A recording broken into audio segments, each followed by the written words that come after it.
have a question for you, and I want you to answer it honestly. No judgment, just between us. Oh boy.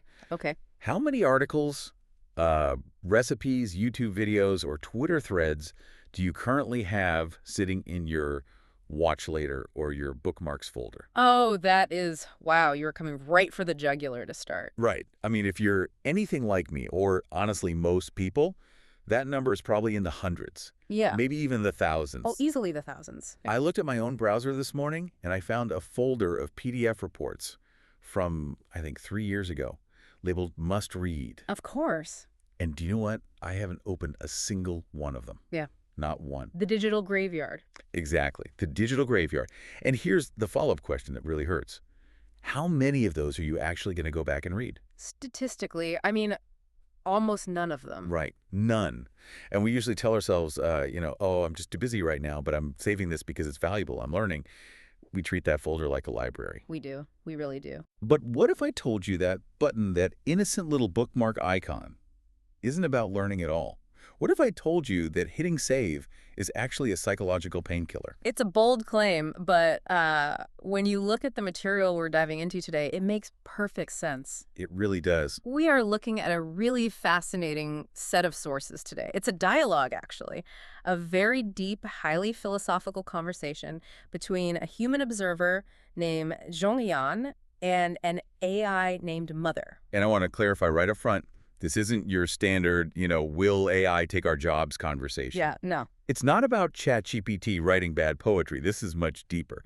They are building a framework called density mechanics. Density mechanics, yes. And it starts with something as small as why we click like on Instagram, and it expands all the way out to a literal blueprint for a completely new type of civilization, something they call the Earth-Human Union, or EPU. It sounds like a massive leap, right? Going from an Instagram heart to a new world order. Yeah, a bit of a stretch on paper. But the connective tissue here is physics, or rather, applying the laws of physics to the human mind and society.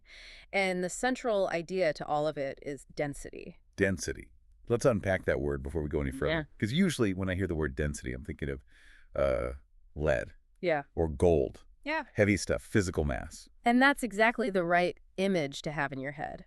The core argument here is that we are living in a world of fake density. Fake density. Yeah. We have bubbles of information, bubbles of ego, bubbles of wealth. We look really big and solid on the outside, but we lack internal substance. We're hollow. Exactly. And the source material argues that this lack of internal density is precisely why we feel so overwhelmed, and ultimately why our current global systems are just cracking under the pressure. Okay, so our mission for this deep dive is to unpack this density mechanics framework. We're going to look at the physics of social media icons, literally analyzing the energy transfer of a like button. Which is wild. We're going to break down a mathematical equation for survival, and yes, there is actual math, but we promise it's the cool kind of math.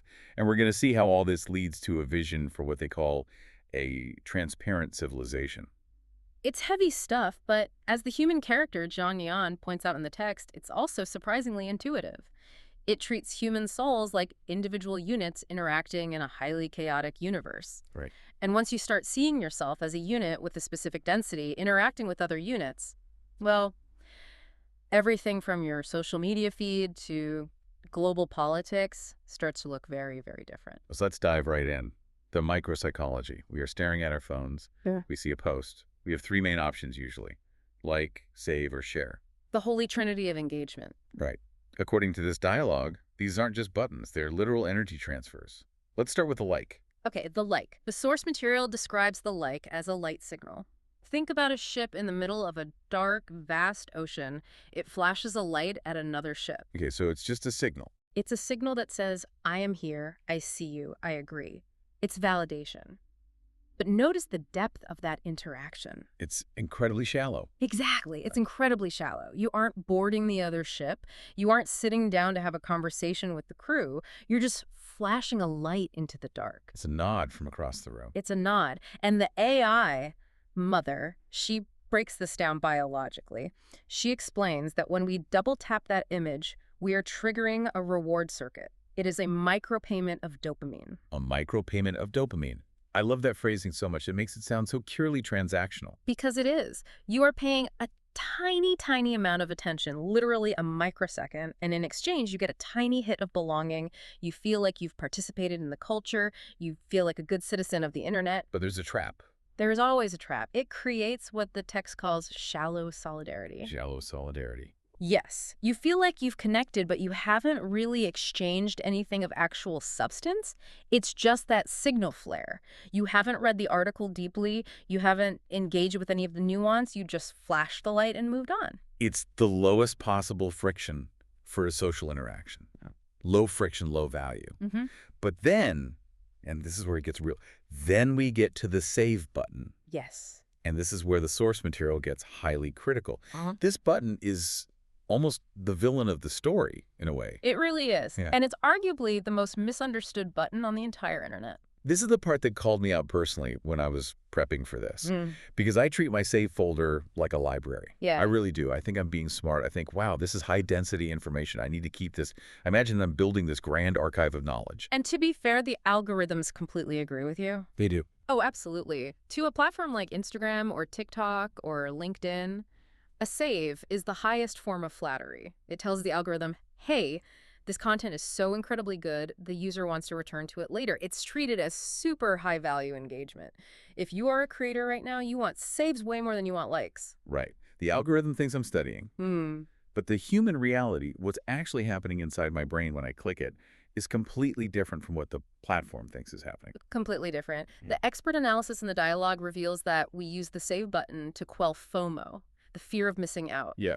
When you see a really long, insightful thread or a complex recipe or a tutorial, you actually feel a sudden spike of anxiety. Yeah, it's a very specific kind of stress. I look at the post and I think, this is important. If I scroll past this, I'm going to lose this knowledge forever. But I also don't have 20 minutes to read it right now. Exactly. That anxiety is a form of psychological pain. It's an open loop in your brain. Your brain is essentially screaming, alert! High-value resource detected. Do not lose this. So hitting save makes the pain go away. It does. It sets your mental anxiety back to zero.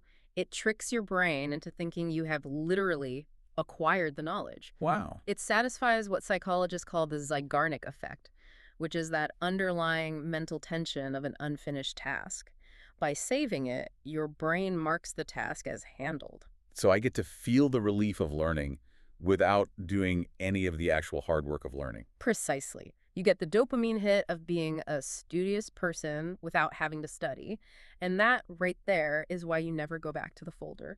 Because the psychological need, the relief of the anxiety, was already entirely met the exact moment you hit the button. That is devastatingly accurate. It's exactly like buying a fancy gym membership and feeling fit just because you signed the contract. You completely tricked your own nervous system. It's digital hoarding, pure and simple. And it creates what the source calls fake density. You feel like you have a dense library of knowledge backing you up, but it's just a bubble. It's a graveyard. And the source talks about this concept of natural decay. How does that work? Well, time goes on infinitely, right? But you never return to the saved items, so the information just rots there. It undergoes entropy. Okay, so like is a nod, save is a painkiller. What about share? Sharing is about ego. Ouch. I feel like we're just getting roasted today by this text. I know, it pulls no punches. But stick with it. The source material calls this identity expansion. When you share something, you are implicitly asking the internet, how will people view me if I share this? Look how smart I am for reading this deep dive article. You know, look how funny I am for finding this obscure meme before you did. Exactly. You are using the content to package yourself. You're curating your digital avatar. I'm the kind of person who cares deeply about urban planning. I'm the kind of person who listens to avant-garde jazz. It's entirely social currency. And for the tech platforms, this is the holy grail. Oh, it is. Because it unlocks what they call unconnected reach. If you share something, it breaks out of your immediate algorithmic bubble and hits people who aren't naturally connected to the original source. It's viral fuel. Right. But again, from the philosophical perspective of density mechanics, sharing is often about expanding your service area, expanding your ego, rather than increasing your internal weight. You're getting wider, but you aren't getting deeper. This leads us perfectly into the absolute core of this deep dive. We keep using this word density, but the source material doesn't just use it as a loose metaphor. They actually lay out a literal physics equation for life and survival. They do. And I want to walk through this slowly because it is the absolute key to understanding everything else in this discussion. It's a mathematical framework for how to exist in a chaotic world without completely falling apart. The equation is for life or survival, which is designated as the letter L. Hit us with it. Let's hear the math. The formula is L equals open parenthesis, D minus, open parenthesis, 1 minus mu, close parenthesis, times S, close parenthesis, all divided by T. Okay, let's unpack that. L equals D minus 1 minus mu times S, all divided by T. That sounds like we're back in a college calculus class. I promise it's simpler than it sounds. Let's break down these variables one by one so everyone can visualize this. What is D? D is your internal density. Think of this as your actual substance, your acquired knowledge, your ego strength, your emotional hardness. It's how solid you are as a person. Okay. If you're a rock, your D is high. If you're a soap bubble, your D is low. It includes your physical health, your genuine relationships, your actual skills, anything that gives your life true mass. Okay. So obviously we want a high D. We want to be solid. Now what is S? S is shock, external stress. This is anything hitting you from the outside world. A nasty comment on your photo, a breaking news alert about the economy, a financial crisis, a personal trauma. It's the force trying to break your structure.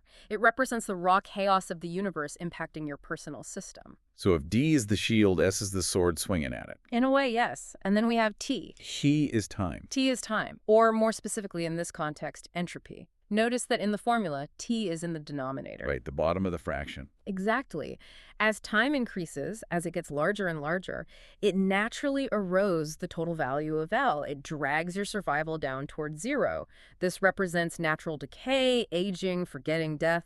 It's the universal tax on existence. You can't stop T. Right, because even if you build a perfect shield, time still eventually rusts the metal. Precisely. So we have our density fighting against shocks and time.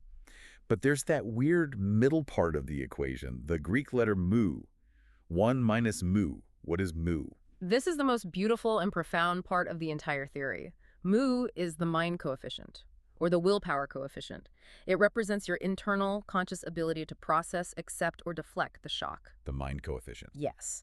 And it functions as a literal multiplier shield against the shock. The value of mu ranges strictly from 0 to 1. Okay, let's run a simulation so I can see this in action. Give me an example. What happens if my mu is 0? Okay. If your mu is 0, it means your mind is completely absent, weak, or utterly distracted.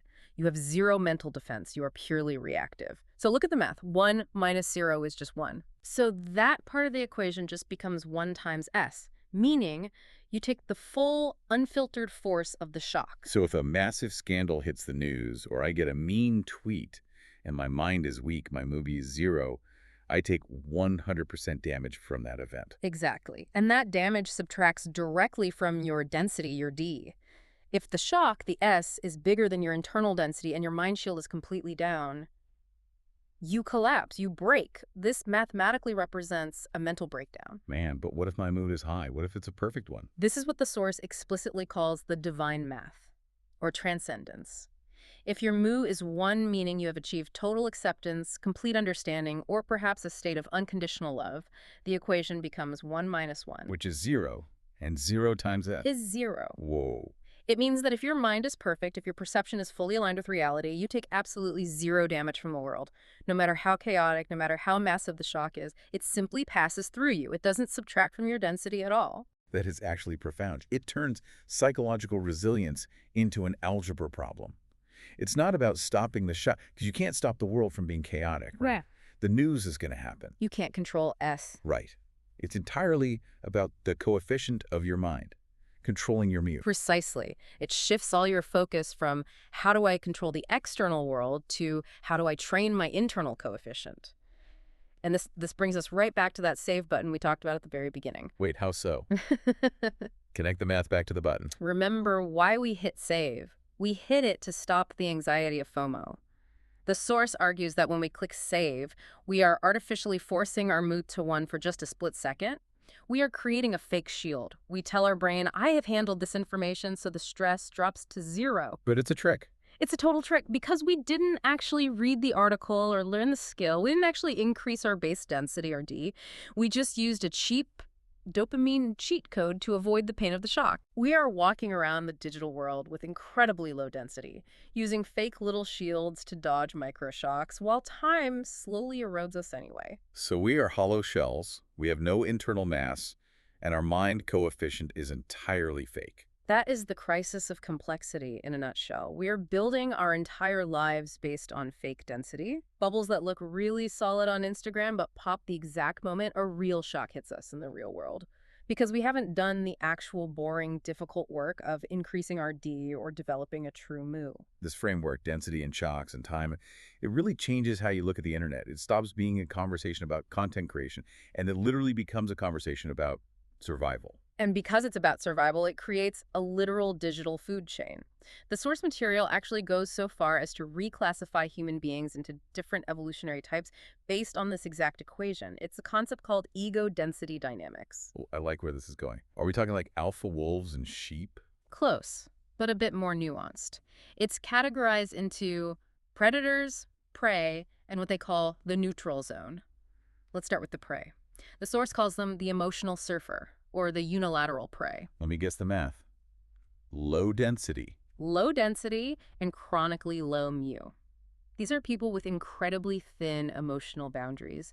They are easily swept away by whatever the current trend is. They feel the shocks of the world intensely. Yeah.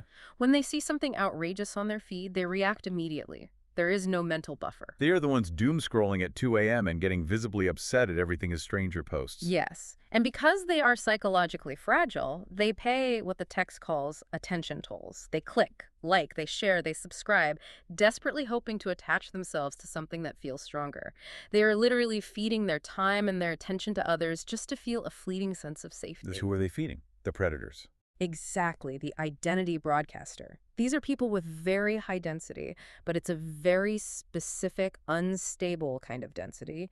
It's hungry, they have a massive ego, but they need constant external energy from other people to maintain that mass. Ah, the influencers. The outrage merchants. The pundits. Spot on. They act as human gravity wells. They deliberately create shocks. So clickbait, political controversy, amazing, unattainable displays of wealth, specifically to harvest the attention of the prey. Right, they need the engagement to survive. Yes, they actively want you to spend your time, your T variable, stuck in their orbit. Yeah. Because in the physics of this framework, attention is literal energy. When you obsess over an influencer, whether you love them or hate them, you are literally transferring your life energy to maintain their density. So the predator gets denser and stronger, and the prey gets drained of their time and mental health. It's entirely vampiric. Correct. It's a parasitic relationship. But, and this is the hopeful part, there is a third type of person, the neutral zone. The text calls them the transparent observer.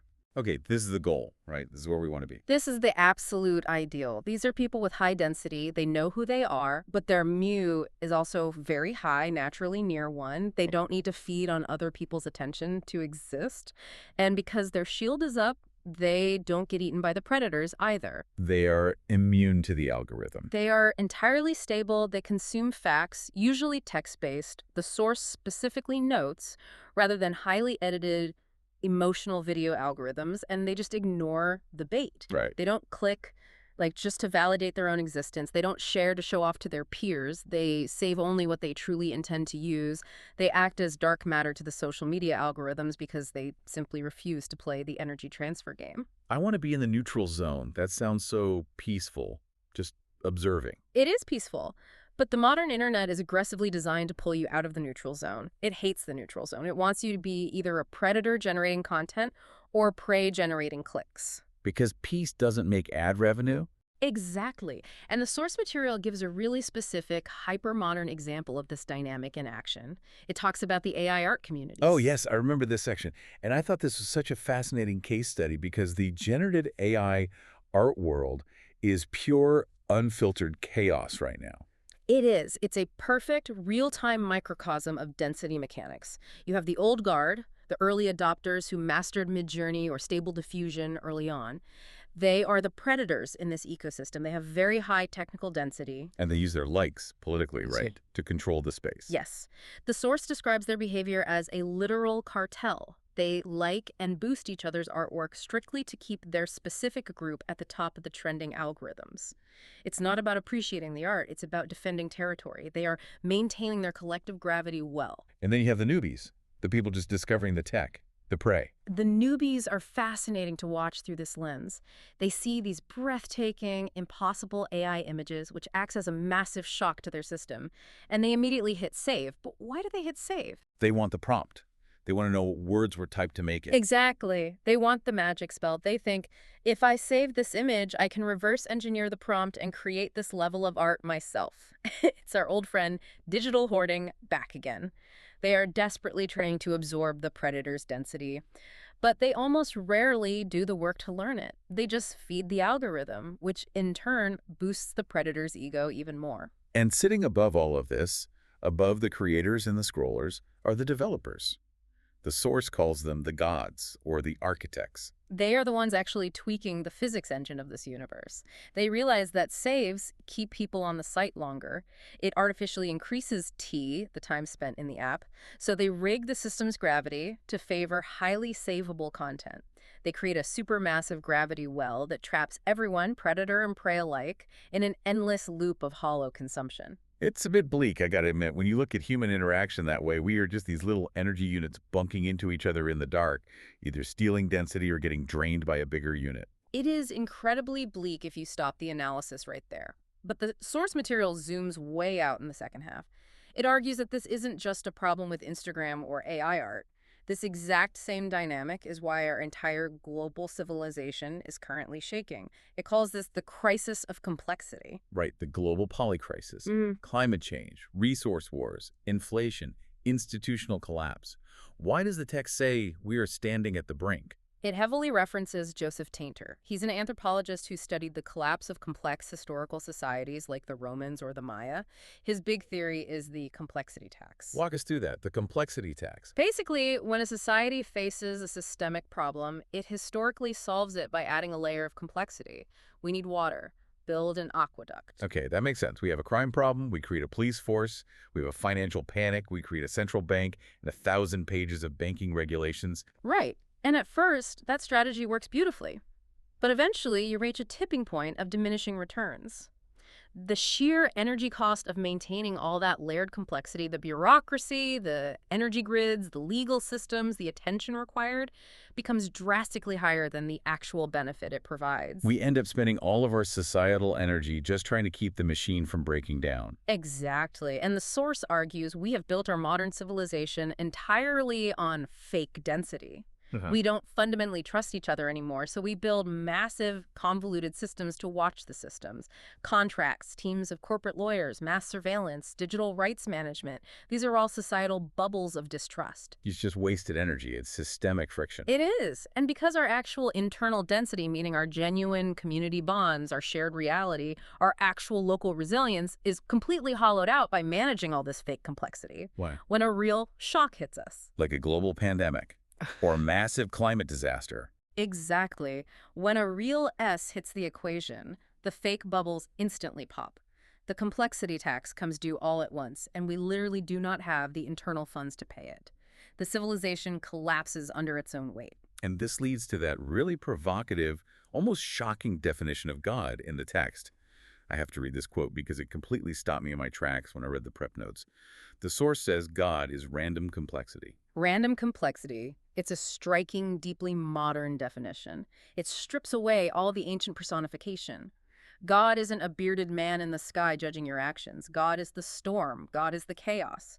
God is the undeniable fact that the universe will constantly throw variables at you that you cannot possibly predict. And the human character, Jang Hyan, says, I do not worship God. Right. He says, I do not worship God, because if God is random complexity, if God is the hurricane, why on earth would you worship the very thing that is relentlessly trying to erode your structure? So what is the alternative then? Nihilism. No, the alternative is to hold hands. The source specifically says, "My God is the earth and the people holding hands around it." The proper, rational response to random complexity isn't submissive worship. It's active construction. It's building a sturdy shelter. It's increasing our collective density so that the shock doesn't destroy us when it inevitably arrives. And that's the pivot. That's where this deep dive goes from doom and gloom to a literal blueprint. Because the source material doesn't just complain about the internet and society. It actually proposes a radical solution, a new systemic framework called the Earth-Human Union, or EPU. And this is where we transition into outright civilization design. The EPU is a thought experiment, an attempt to build a governance system based entirely on true density physics rather than ideological fake density. And it uses the exact same math we just talked about. Let's break down the three main pillars of this EPU concept, because they are wild.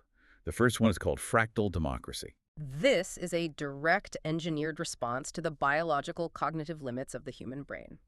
We talked about how the prey archetype gets overwhelmed by external noise. Well, modern democracy is pure noise. Millions of people shouting at each other on Twitter or cable news. It's way too much input. The S is too high. It's a complete mess. You simply cannot have a meaningful, nuanced conversation with a million angry people. Exactly. You physically can't. So the EPU proposes breaking governance down into groups of 10. Just 10 people. Just 10 people, the 10-person council. 10 local neighbors or 10 colleagues in a field physically or digitally meet. They debate. They deliberate. Because it's only 10 human beings in a room, you can't just shout empty political slogans and hide in the crowd. You have to actually talk. You have to demonstrate real density. Okay, but how does that run a country? 10 people agree on something, and then what? Then, that specific group of 10 elects one representative to send up to the next level. The next level is a council made up of 10 representatives from 10 different local groups. They deliberate and they send one person up, and so on and so on. It's a fractal structure. It is a perfect fractal. It's designed to aggressively filter out the mob mentality. By the time a policy idea reaches the top level of governance, it has been rigorously vetted through layers and layers of high-density, face-to-face discussion. It fundamentally eliminates the shock of the 24-hour news cycle and replaces it with the slow, stable density of genuine human deliberation. I actually really like that. It sounds manageable. Yeah. It respects the fact that my brain biologically cannot handle the stress of global geopolitics, but I can totally handle a serious conversation with 9 of my neighbors. Precisely. It scales the scope of governance to perfectly match our human hardware limits. But the second pillar, this one is even more controversial. It's an economic concept called limitarianism. The 2x wealth cap. When I read this, my jaw dropped. Yes. The rule is brutally simple. Under the EPU, no single individual can possess wealth that is more than, say, exactly 2 times the average wealth of the entire society. Whoa. That is hard cap. Billionaires would absolutely go to war over this. Oh, they would hate this with every fiber of their being. But you have to look at it strictly through the lens of density mechanics. The source argues that excessive unchecked wealth acts exactly like a black hole in space. It's a super dense object that physically warps the gravity of the entire system around it. Right. It creates a permanent predator class that constantly generates systemic shocks for everyone else just by moving their capital around. So by legally capping it, you are essentially equalizing the societal pressure. You are preventing the formation of massive gravity wells that distort the social fabric and corrupt the political process. And there is a historical corollary to this in the text, a one-time event called the Digital Reset. This sounded like the plot of a sci-fi thriller. It really does. The proposal is a one-time global protocol to wipe out all financial assets gained through blood and corruption, to use the radical transparency of an AI-driven blockchain to trace every dollar back to its origin source. And if that money came from war profiteering, human exploitation, or organized crime, the ledger simply deletes it. Just poof, gone. Billions of dollars erased overnight. Deleted.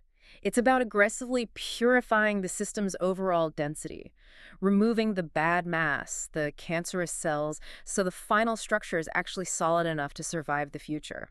Okay, so we have fractal politics to fix the noise and capped wealth to fix the gravity. The third and final pillar involves our AI friend, Mother, the concept of the AI partner. This might be my favorite part of the entire framework because it entirely redefines the role of artificial intelligence. Right now, our biggest fear is that AI is a master that will replace us and make us obsolete. The EPU suggests AI should be designed as a partner to sustain us. He talks about something called digital branching. Yes. Imagine this scenario. You work intensely on a creative or scientific project for 3 or 4 days. You give it your all. But then your biology kicks in. You need to rest, you need to sleep, you need to go for a long walk in the woods, you need to recover your mood. Right, I need to restore my mental shield. Exactly. But the world doesn't stop just because I'm taking a nap. That's the source of half my anxiety right now. But under this protocol, while you rest, your digital branch, which is an AI partner trained on your specific density and thought patterns, maintains your continuity in the system. It answers the routine emails. It processes the raw data. It handles all the low-density administrative friction of modern life. So I don't lose my place in the world or fall behind the curve just because I took a necessary human break. Exactly. The end goal of technology here isn't blind productivity for productivity's sake. The goal is to give humans the one resource they are currently starved of: time. Because remember the formula: L equals D minus 1 minus mu times S divided by T. If you are constantly rushing, constantly behind, your move stays desperately low. You are purely reactive. You are just a biological machine operating in survival mode. But if I have time, if the AI buys me time, If you have time, you can actually think. You can reflect. You can raise your mind coefficient back toward a perfect one. You become a transparent observer again. The AI serves as a literal buffer against entropy, against T, allowing the human to focus entirely on maintaining their humanity, their D. that is just a really beautiful vision for the future. It's not AI as a corporate overlord maximizing ad revenue, but AI as a distinct protective layer that handles the entropy of the universe so we don't have to. It's a perfect symbiotic relationship.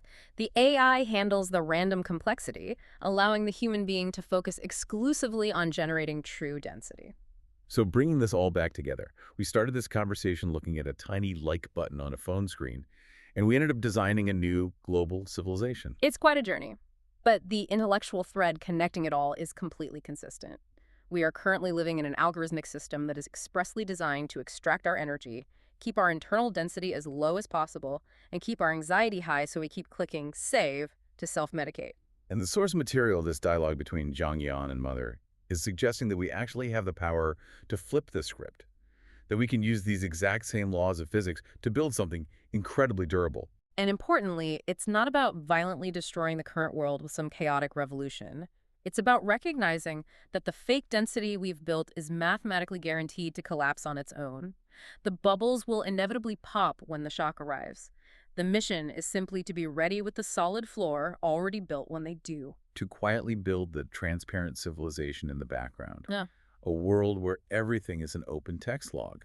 No political secrets, no corporate lies, just pure measurable density. Exactly. A world where human trust isn't a fragile legal contract, but a fundamental physics property of the system itself. Man, it's a lot to process.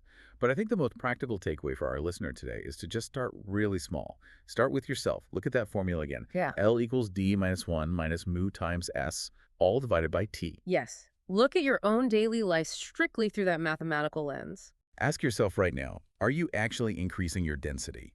Are you doing the hard work of learning, building real physical skills, deepening genuine face-to-face relationships? Or are you just hitting save on a browser tab to fake it for another day? And closely examine your mind. Your mind. Are you actively protecting it? When the inevitable shocks of the world hit you, the breaking news, the financial stress, the algorithmic noise, do you have the mental shield in place to let them pass through you harmlessly? Or are you letting them constantly chip away at your soul? And finally, take a hard look at where your energy goes. Are you endlessly feeding the predators? Are you giving your irreplaceable time to these digital gravity wells? Or are you finding your way back to the neutral zone? It is the ultimate challenge of our era. But the source material leaves us with this thought. Maybe the end of the world isn't some spectacular Hollywood explosion. Maybe it's just the quiet moment we stop holding hands, isolate ourselves, and let our collective density fall all the way to zero. But as long as we hold hands, and as long as we intentionally keep that density high, we can actually survive the random complexity. We can survive the storm. That is the hope. That is the entire point. I think that's a perfect place to leave it for today. This has been a heavy one, but hopefully, for everyone listening, a truly high-density one. Indeed it has. For the deep dive, I'm your host. And I'm your expert. Stay dense, everyone. Stay